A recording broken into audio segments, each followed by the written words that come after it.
Welcome to my YouTube channel. Thank you so much for pressing play. My name is Angayozi, and if you're new here, please don't forget to subscribe and share this video with your family and friends. Shot 3 videos in one day because I was like, this is like all very relevant. So I did the pros and cons of opting for a stay nanny, and then secondly the pros and cons of taking baby to creche or nursery, and then this is the third one. So this one is a guideline on what to look out for and what to ask when selecting a creche for your baby, or what to consider. Okay, let's get into it. So firstly, you are going to have to look at your lifestyle. In terms of lifestyle, are you a full-time employee? Are you taking care of baby by yourself? Are you co-parenting? Are you in a partnership? Are you married? Those are the things that matter in trying to select the best creche for your baby. Reason being is that if you're co-parenting, you want to choose a creche that is fairly central to both of you, to be able to drop off and pick up baby for at any time, and for emergencies that you are both within reach. And also, if you are doing it by yourself, then you'll just choose one that's just convenient for you and your family and friends that you've listed to be able to pick up baby when you need them to. And if you're married, obviously you're just staying in one place together, so it will just be a matter of fact of choosing a creche that's whether it's close to home or close to your workplaces. So you'll have to come to an agreement to that. So that is the part of deciding the logistics around that. The other important one is definitely your budget. How much are you willing to spend on your child's care, the nursery, the creche?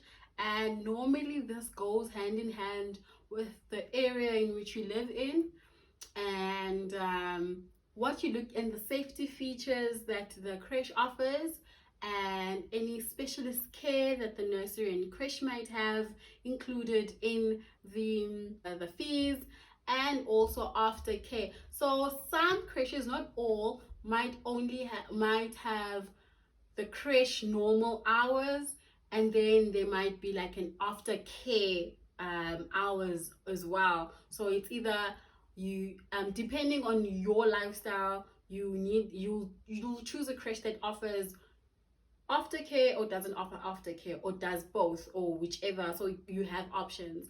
Okay, so that's another thing to consider. Also, you need to visit the creches when selecting a creche.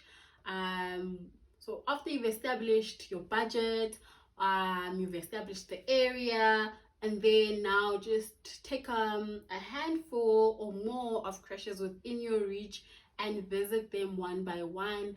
I think it's going to be slightly different with COVID, with the creche and nursery limiting the number of people going in and out. But I think some creches have made provisions like where they will open, they'll have an open day over a weekend where the babies are not there. Where are they? You'll just meet the manager and some of the teachers, to minimize the spread of the the virus. So yeah, so you have to go see the facility, and you have to and so once you've seen the facility, you are able then to just imagine your baby in the various spaces and areas, and to assess the level of safety for your child, and what you feel. Sorry about that, guys. And how you're feeling about the place, and then the other important thing to consider and to ask for once when you're visiting these creches is ask them about their sick policy. So this is a very big one. So in order to prevent your child from being continuously sick when attending creche, you need to understand the sick policy of the creche. You don't. So when you're asking this question, just ask, what is your sick policy? Don't say, if my child is sick, can I bring them? Just ask them, what is your sick policy? And then you can decide from whatever they share, whatever they tell you, that okay, these people know what they're talking about, and it makes me feel secure and safe that my child will not pick up diseases and illnesses from other babies that are coming into the creche as well. So that is a very important thing to consider and ask for when you are considering a creche. And then just look at the occupational health and safety setup of the facility. So when I visited one of the creches, when I was looking at nurseries and I was looking for a nursery for my son, was that so it was 2019, so definitely before COVID. So we had full access into the facilities, the creches, and all the areas in which the baby would be in. And I saw that there was a bottle prep station, which was in close proximity of where the babies were. And for me, that was already unsettling. I was like, yo, Sana, one day they'll call me and say, the plug tripped, the kettle did this, and the baby's burnt. I just imagined that. I was like, nope. Immediately I scratched. Like, that is how I was making decisions in my head. I was like, okay, fine, I'm already not considering you. So you have to consider the occupational health and safety features of the facility that you are considering, that you are viewing for your child. The other thing is, like, do they have air conditioning, or do they have a heater? Because if they have a heater, for me, that is a occupational health and safety hazard for babies or for infants or for whoever. Like, to have that in J, for me personally. For you it isn't, but it's important to just be cognizant of those things. Occupational health and safety, put it in your head when you are viewing these places. How do they handle emergency situations? Should there be a fire? Should there be a burst pipe? Should a teacher break their leg? Just ask those things to just understand what do they have in place and what they don't have in place. Okay, and then the other really important one to consider is the teacher to baby ratio in the class. That's very important because that tells me how much attention my baby will have, and if my baby will have sufficient attention. I mean, if I'm taking a 3-month-old, a 3-month-old is a baby. They are barely human. They are so fragile, so they need all the attention there is. And if you have 10 babies and one person watching them, that's just not gonna work for me. So it's important to ask the baby to teacher ratio. Very important. And then what else? Also, yes, the development activities. What is the schedule? What do they schedule? What do they do all day? Like, they can't just be eating and burping them and be doing tummy time the whole day. No ways. That is not gonna work. So what are the development activities that they're doing? Activity schedule. They might give you a pamphlet. They might give you a timetable to say that kids from this age and this do this and this and this and that from this time to that time. I know that my son, they had a development specialist coming in once a week to do the whatever exercises that were required to prepare them for the next milestone. And then they also did music therapy for them every day, and that's how I actually discovered classical music that worked really well in putting my baby to sleep, but only for like 3 months. What else? Eating plan. So it depends at which stage you take baby to creche. So you'll need to find out what is their eating plan. When do they introduce solids? Do they assist you? Do they take part? Do they prepare baby's food? Do you prepare baby's food? What just the nutrition and the diet aspect, what is going on there? What do they feed babies? After I had introduced my baby to solids, I made sure that I was preparing all my baby's food myself. And then when I was ready for him, to to have the meals that they were offering. I requested the menu, the updated menu. They sent me the menu. I had a look, and I was happy with what they had on the menu. And then that's when I gave the go ahead for them to start feeding my son their meals.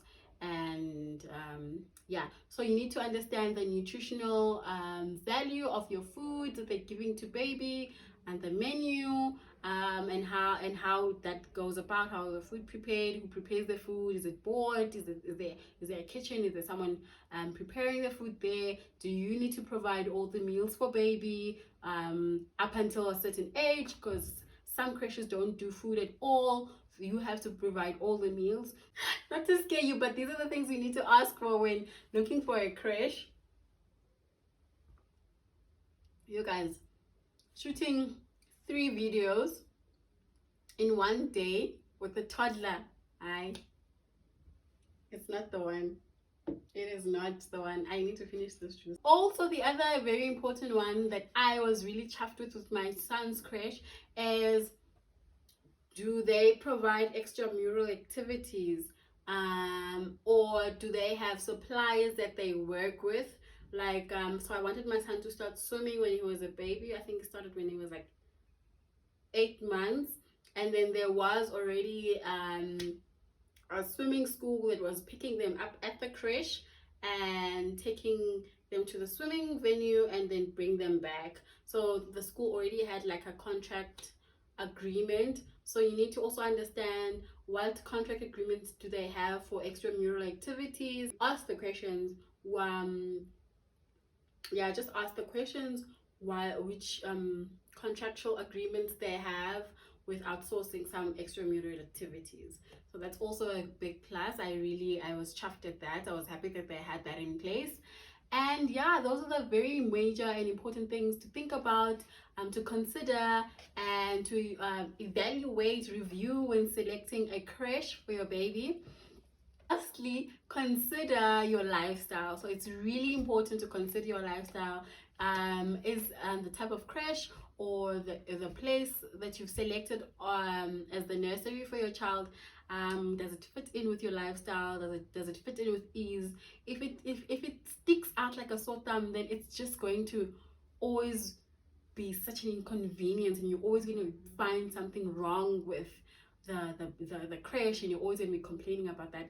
And the other big thing that I used my maternal instinct, like that motherly thing in Nimba. I used that to choose my son's creche. The creche manager and the teachers there was so warm, guys. Like, they were warm, like the warmth, yes, like, no man, I could feel like that these people, yes, it's a job, but they're in a job that they love, and that team swallowed me in, and they did not disappoint. We had planned to take my son to that specific creche for like the first year because it was so expensive, and then we thought for that first year, and then we're like, no, when he's bigger we can take him to a cheaper one.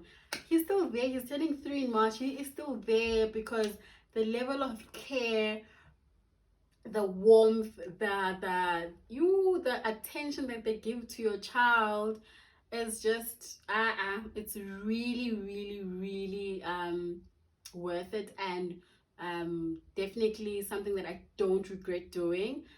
Thank you so much. My family is back. I have to close off. I have to finish. Thank you so much for pressing play. So much.